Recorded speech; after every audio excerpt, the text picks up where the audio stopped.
자, 시작해봅시다. 챕터 20 망원경.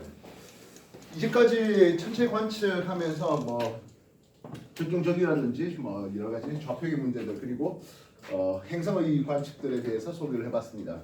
많이 어려웠을 거라 생각되는데요. 설치한 다음 주 이 시간까지 망원경 직전에까지 다 풀어놓을 수 있도록 하십시오. 네. 알겠습니까? 네. 망원경까지요? 예, 그 망원경까지 안 푼 거 싹 풀어놓은 거야. 몇 페이지야 이게가? 207조까지. 그렇죠. 207초까지는 다 풀어놓으시기 바랍니다. 알겠어? 네. 자, 오늘 망원경 얘기하는데요.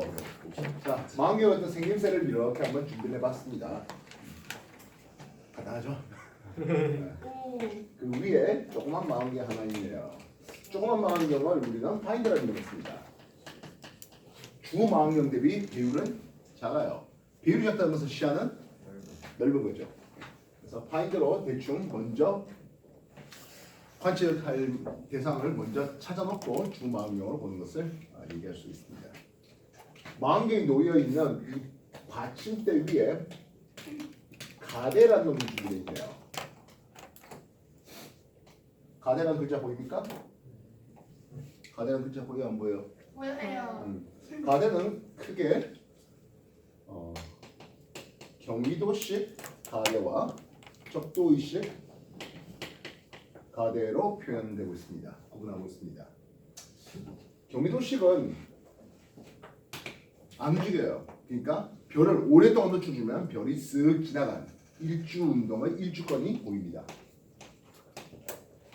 이해됐어요? 노출을 오래 주면 별이 쓱 지나간. 이해됐나? 반면 적도의식은 오랜 노출을 주면서 망원경이 따라 지구자전 따라 회전하는 것을 볼 수 있습니다. 그래서 가이드 촬영이라는 이름을 쓰는데요.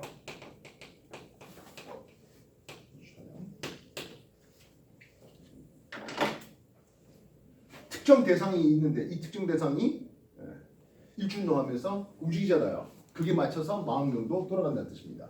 그래서 아주 어두운 천체를 오랜 시간 노출을 줄 때 요 적도의식 가대를 통해서 가이드 촬영 대상이 움직이면 같이 따라 움직이는.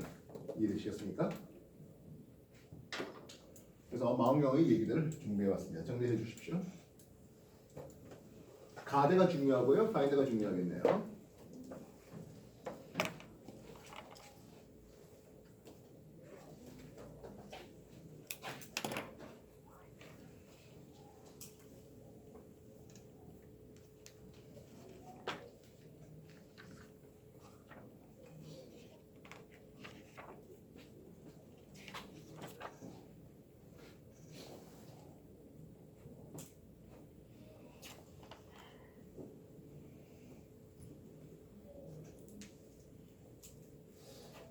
자, 우리의 주망원경이 준비되어 있습니다. 이 주망원경은 빛을 모아야 되잖아요.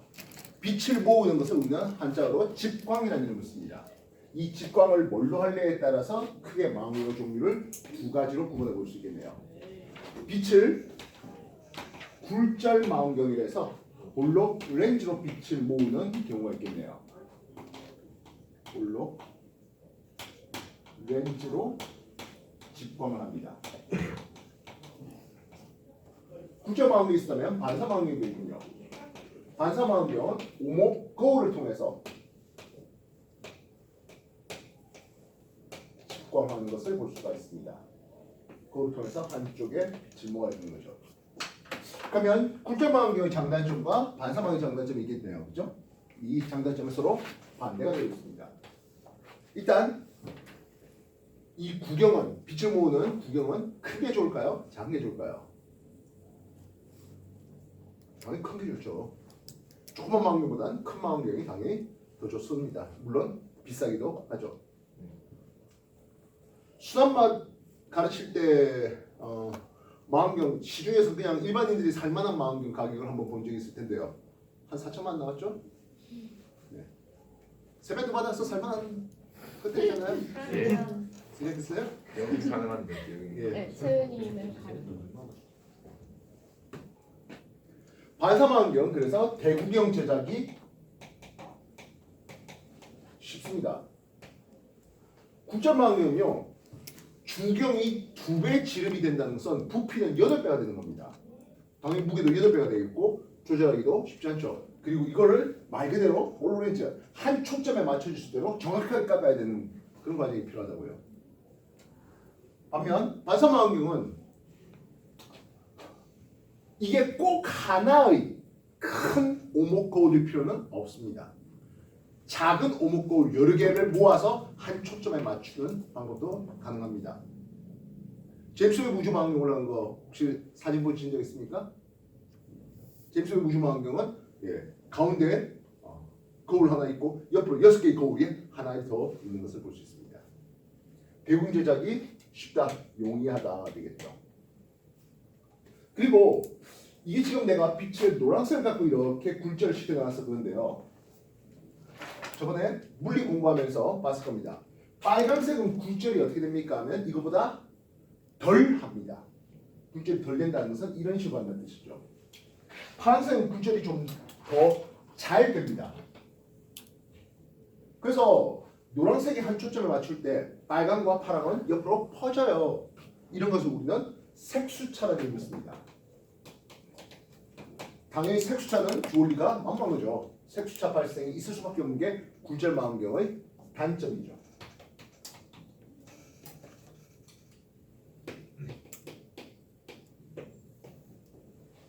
반사망원경은 색수차가 없습니다 하겠네요. 그럼 반사망원경 단점이 아예 없습니까 하면 있어요. 반사망원경은 이 경통이 오픈되어 있습니다. 그 말은 이 안에 있는 공기가 온도 차에 따라서 대류 현상을 일으킵니다. 그러니까 빛이 약간 일그러져요. 어이씨, 빛이 어떻게 일그러질 수 있겠습니까? 근데 여러분 아지랑이 아시잖아요. 그지? 봄철에 아지랑이 되는 것처럼 약간 흔들립니다. 다시 말하면 반사망원경의 최대 단점은 경통이 오픈되어 있어서 상이 흔들릴 수 있다는 거죠. 안정적이지 못하겠다는 겁니다. 뭐 그럼 당연히 굴절 망원경의 장점은 경통이 밀폐되어 있기 때문에 그 안에 있는 공기의 대류가 없고 상이 안정하다. 이런 장점이 있을 수 있겠네요. 이해됐습니까? 네, 정리 다시 해주십시오. 굴절 망원경과 반사 망원경의 장단점 되고 있습니다.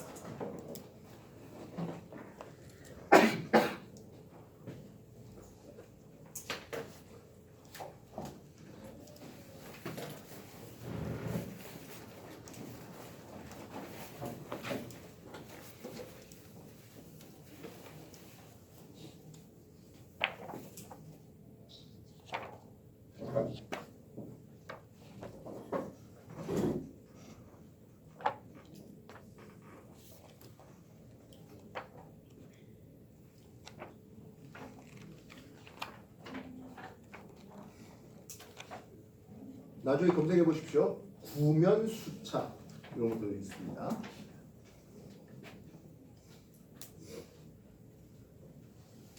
자, 그러면 굴절 망원경의 종류를 한번 따져보는데요. 빛을 이렇게 모아봤더랬습니다.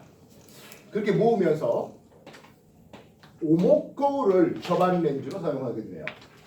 대물 렌즈에 대해서 접안 렌즈를 오목 거울을 사용했습니다. 그럼 상이 어떻게 됩니까 하면 요거는 바로 서 있는 정립상이 걸립니다. 요 놈을 갈릴레이식이라는 이름이 있습니다. 보면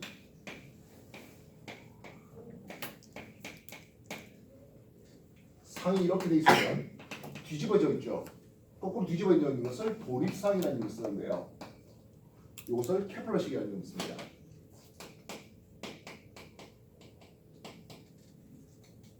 결국엔 접안 렌즈를 오목 렌즈로 사용합니까?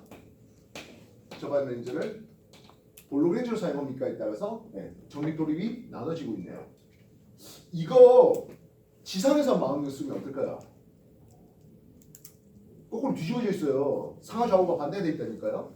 이러면 지상에 쓰기가 어렵죠. 이건 지상에 못 써요. 이걸 지상 망원경 쓰죠. 갈릴리가 이 망원경을 개발한 이유는 뭐라고?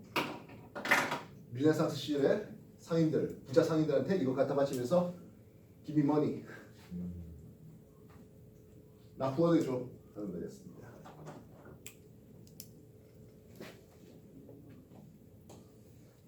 이따 기본적인 얘네들은 굴절방경이죠. 그럼 반사방경은 합니다. 빛을 이렇게 모았어요. 부경을 놔두고 빛이 이렇게 와서 여기서 보내요. 저 반으로 보겠네요. 뉴턴식입니다.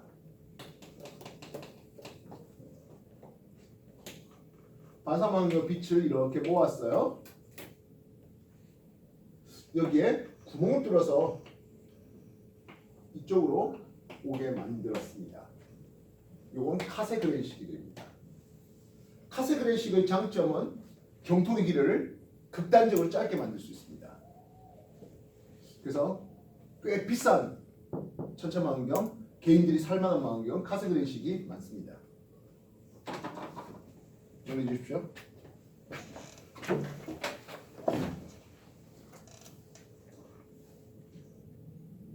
저 두 개를 구분한 건 뭐 그렇게 큰 중요한 건 아니고요. 굴절과 반사 망원경의 장단점을 아는 게 훨씬 더 중요하겠습니다. 어쨌든 망원경의 종류, 여기는 반사 망원경이군요, 그죠? 종류는 5주 페이지에 걸려 있네요. 정리해 주십시오.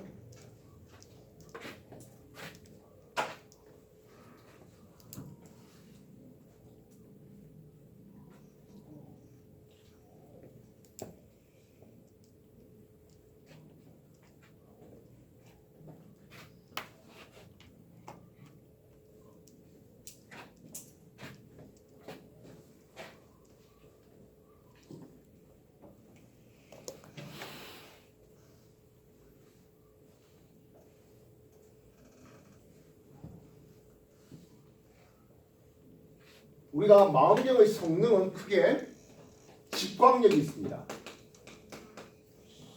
직광력은 요 구경 D의 제곱이랍니다. 구경 1m짜리하고 구경 2m짜리는 직광력이 4배 차이 나거든 하겠다고요.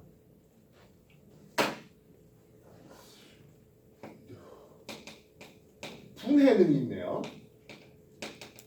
분해능은 두 물체임을 알 수 있는 최소각근이라는 이름을 쓰고 있습니다. 분해능은 구경과 파장으로 이렇게 구별되고 있습니다. 최소각근이가 작다는 뜻은 세밀하게 볼 수 있다는 뜻입니다. 그래서 구경이 클수록 파장이 짧을수록 분해능 값은 작아지며 이게 좋은 망원경입니다. 결국엔 구경 큰 놈은 직광력도 크고요. 분해능도 작아서 좋은 망원경입니다. 예, 비싼 망원경입니다. 정리해 주십시오.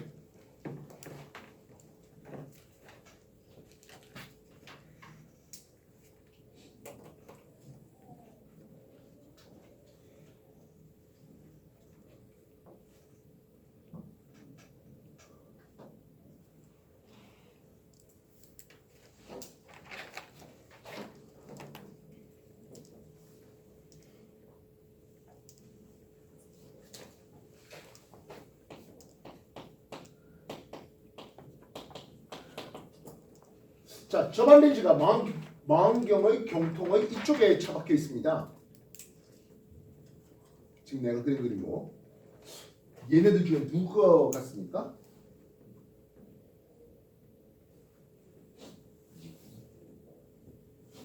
유턴식을 그린 거죠. 예. 그래서 여기에 오목 거울이 있고, 예. 저반 렌즈 이쪽에서 이제 망원경 옆에서 들여다보고 있는 와중입니다. 확대능이 있네요. 확대능은 다른 말로 배율이라는 이름을 써요. 얼마나 크게 볼 수 있습니까 하는 거예요. 주의하시기 바랍니다. 크게 볼 수 있다는 것과 세밀하게 보는 건 다른 말입니다. 확대는 잘 돼 있지만은 좀 세밀하지 못한 모자익이 많은 그런 영상을 얻을 수도 있는 거죠. 배율 확대능은 포커스 초점거리인데요. 접안 렌즈의 초점거리분의 대물 렌즈의 초점거리로 표현되고 있습니다. 이해됐습니까? 배율이 커버리면 시야가 넓어 좁아? 배율이 크면 좁죠. 좀 전에 주망원경과 보조망원경을 비교해봤습니다. 파인드라 불러주는 보조망원경입니다. 배율은 누가 더 큽니까? 하면 당연히 주망원경이 크죠. 그러면 시야는 누가 더 넓어? 파인드가 시야가 더 넓어요. 이해됐습니까? 밝기는 어떨까요?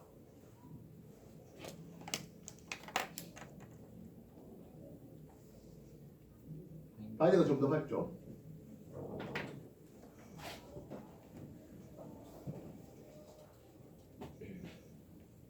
근데 이제 이 밝기는 나중에 배율 얘기하면서 좀 접안 렌즈의 초점거리를 짧은 걸로 사용하면은 배율이 커지면서 밝기는 더 어두워져. 뭐 이런 식으로 표현하시면 되겠습니다. 그래서 망원경의 성능은 직광력, 분해능, 그리고 배율, 확대능으로 구분해 볼 수 있겠습니다. 정리해 주십시오.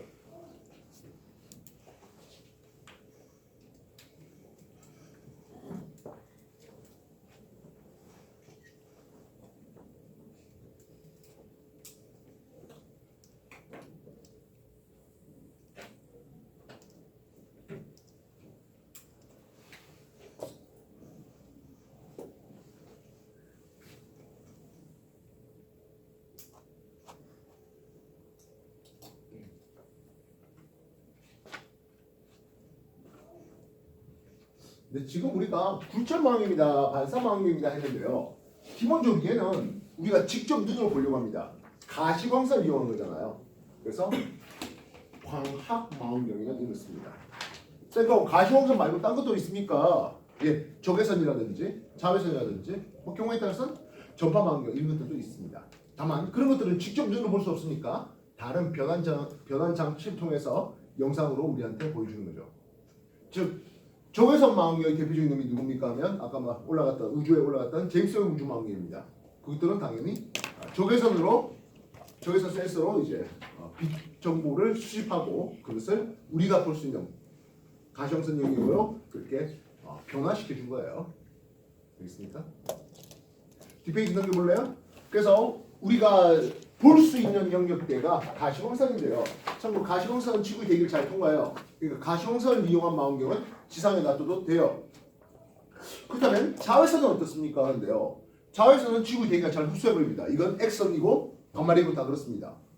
그래서 내가 자외선 망원경을 지상에 놔두고 우주를 관찰하겠다면 답이 나올 수 없습니다. 그럼 자외선 망원경을 어디다 놔둬야 됩니까? 하면 결국엔 우주 공간에 띄워놔야 되겠죠. 찬드라 X 우주 망원경이라든지 뭐 감마레이를 측정하는 뭐 그런 것들은 우주 위에 올려놓습니다.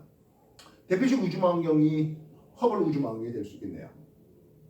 파장이 이제 짧은 쪽으로 가서 그런데요. 그럼 파장이 더 긴 쪽으로 하면 적외선도 지구 대기가 잘 흡수해버려요. 그래서 적외선 망원경도 지상에서 운용하기가 좀 쉽지는 않습니다. 그래서 소피아 망원경이라는 게 있는데요. 이거는 적외선 망원경인데 이거는 지상에 놓고 쓰는 게 아니라 비행기에 실었습니다. 그래서 성취권 날아다니면서 소피아 망원경을 통해서 적외선으로 여러 별들을 관찰했습니다. 반면 전파는 지상에 잘 들어옵니다. 그래서 전파 망원경은 굳이 우주로 보낼 필요는 없습니다. 지상에 놔둬도 되겠다고요. 근데요, 전파 망원경의 파장은 너무나 길어요.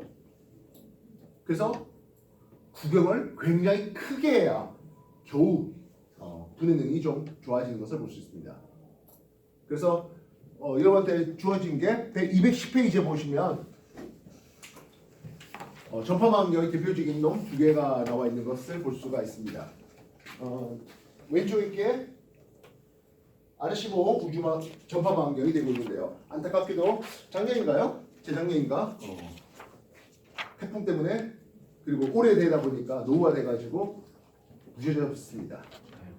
그 옆에 있는 게 아마 중국의 전파망원경 같은데요. 구경이 500m 되겠습니다. 그리고 아까 봤던 X선이라든지 자외선이라든지 또는 경계선 이런 것들은 지상에 운동하기가 쉽지 않아 가지고 우주로 올린 것을 볼 수 있겠고요. 즉 우주망원경들이 되겠습니다. 뭐 없어요 이제. 여러분들이 내용 천천히 한 번 더 정독해 보시고 문제 풀면 될 것 같습니다. 잘 하십시오.